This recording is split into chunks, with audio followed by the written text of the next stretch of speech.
సాక్షి TV output editor దంపతులు పోలీసుల చొరవతో ఏడాది వయసున్న బాలుడు తల్లి ఒడికి చేరాడు. చాంద్రాయనగుట్టకు చెందిన మరియం బేగం మజీద్ దంపతులకు 5గురు సంతానం. ఏడాది వయసున్న బాలుడు 6 నెలల పాప భర్త తమ్ముడితో కలిసి మరియం రామంతపూర్లోని కేసీఆర్ నగర్కు ఆటోలో వచ్చింది. కేసీఆర్ నగర్ దగ్గర టీ కోసం ఆటో ఆపి భర్త తమ్ముడు వెళ్లాడు. చంటి పాపకు పాలు పట్టిస్తూ ఉండగా ఏడాది వయసున్న బాలుడు ఆటో దిగి ఎటో వెళ్లిపోయాడు.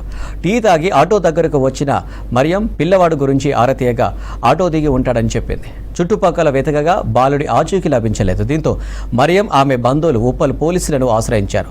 బాలుడిని ఎవరైనా కిడ్నాప్ చేశారా అన్న కోణంలో పోలీసులు అలర్ట్ అయ్యారు. వెంటనే 2 బృందాలను ఏర్పాటు చేసిన ఉప్పల్ సై ఎలక్షన్ రెడ్డి దర్యాప్తు చేపట్టారు.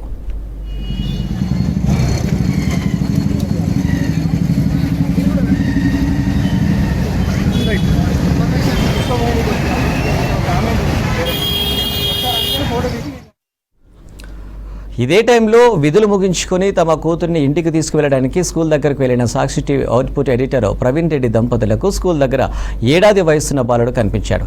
బాలుడి వివరాల గురించి వాకౌట్ చేస్తే ఎలాంటి సమాచారం రాలేదు. దీంతో ప్రవీణ్ రెడ్డి బాలుడి ఫోటోను తీసి ఉప్పల్ సై ఎలక్షన్ రెడ్డికి వాట్సాప్ చేశారు. బాలుడి బంధువులు ఎవరైనా వస్తారని తనకు తెలిసిన వారి ఇంటి దగ్గర ఉంచారు. అప్పటికే మరియం కుటుంబ సభ్యులు బాలుడు కనిపించడం లేదని ఫిర్యాదు చేయడంతో వాళ్లకు Sakshi TV output editor Praveen Reddy పంపిన ఫోటోను చూపించారు.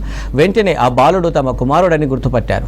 వెంటనే సే ఎలక్షన్ రెడ్డి మరియం కుటుంబ సభ్యులు బాలుడు ఉన్న చోటుకు వచ్చారు. ప్రవీణ్ రెడ్డి దంపతులు స్థానికుల సమక్షంలో బాలుడిని మరియం కుటుంబ సభ్యులకు అప్పగించారు సిఐ ఎలక్షన్ రెడ్డి. బాలుడు తప్పిపోయిన గంట వ్యవధిలోనే తల్లిదండ్రుల చింతకు చేర్చడంలో సాయం చేసిన ప్రవీణ్ రెడ్డి దంపతులకు పోలీసులు మరియం కుటుంబ సభ్యులు కృతజ్ఞతలు తెలిపారు.